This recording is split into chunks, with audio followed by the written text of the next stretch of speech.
ஓகேங்களா? அவனா இவனா, அவளா இவளா அப்படின்னு நமக்கு ஒரு டவுட்டாவே இருக்கும் பத்தியா, அதுவா இதுவா அப்படின்ட்டு. அதுதான் ஐய வினா. ஓகேங்களா? அதுக்கு எக்ஸாம்பிள் சொல்றாங்க பாருங்க. ஐயம் நீங்கி தெளிவு பெற வினவுவது. டெஃபினிஷன் பாருங்க.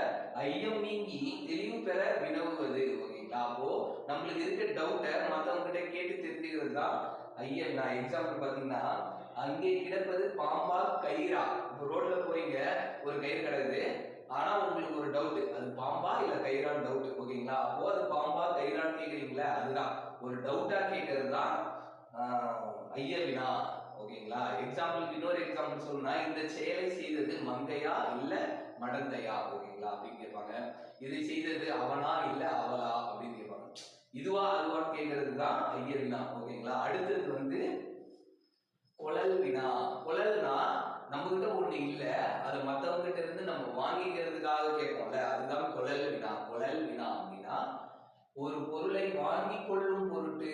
அப்போ வாங்கி கொள்ளும் பொருட்டு அப்படின்னா நம்ம கிட்ட ஒண்ணு இல்ல, அதை மத்தவங்க கிட்ட இருந்து நம்ம கேட்டு வாங்குறதுக்காக அதை கேட்கிறோம் பத்தியா, அதுதான் குழல் வினா.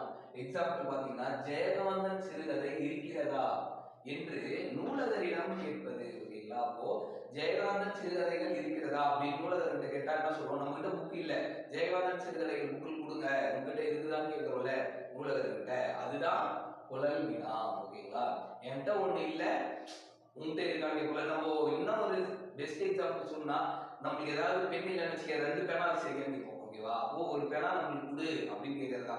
ஒரு பேனா எனக்கு கொடுன்னு கேட்காம 2 பேனா வச்சிருக்கியா அப்படின்னு கேட்போம். ஓகேங்களா? ஃப்ரெண்டு கிட்ட 2 பேனா வச்சிருக்கியா நம்ம டவுட் கேட்போம்ல, அதுதான் குழல் வினா. நம்ம கிட்ட ஒண்ணு இல்ல, அதை வாங்கிக்கணுன்றதுக்காக கேட்கறது குழல் வினா. அடுத்தது கொடை வினா. கொடைனா என்னன்னு எல்லாருக்குமே தெரியும். கொடைனா கொடுக்கிறது, வாரி வழங்குறது பேர் தான் கொடை. ஓகேங்களா? அப்போ கொடை வினா அப்படின்னா ஒரு பொருளை மத்தவங்க கிட்ட கொடுக்கறதுக்காக கேட்கிற கொஸ்டின் தான் கொடை வினா. ஓகேவா? என்கிட்ட 2 பெண் இருக்கு, உனக்கு ஒரு பெண் வேணுமா நம்ம கேட்கிறோம்ல, அதுதான் கொடை வினா. என்கிட்ட இருக்கு, உனக்கு வேணுமா அப்படின்னு கேட்கறது கொடை வினா. அதான் டெஃபினேஷன் சொல்றாங்க பாருங்க.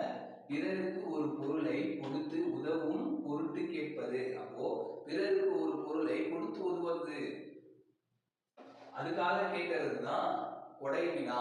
எக்ஸாம்பிள் பாத்தீங்கன்னா, என்னிடம் கணக்கு புத்தகம் 2 உள்ளது, என்னிடம் கணக்கு புத்தகம் 2 உள்ளது, உன்னிடம் உள்ளதா அப்படின்னு கேட்போம். ஓகேவா? அப்போ அவன்கிட்ட இல்லை அப்படின்னா நம்ம கொடுக்கறதுக்காக கேட்கறோம்ல, அதுதான் கொடை வினா.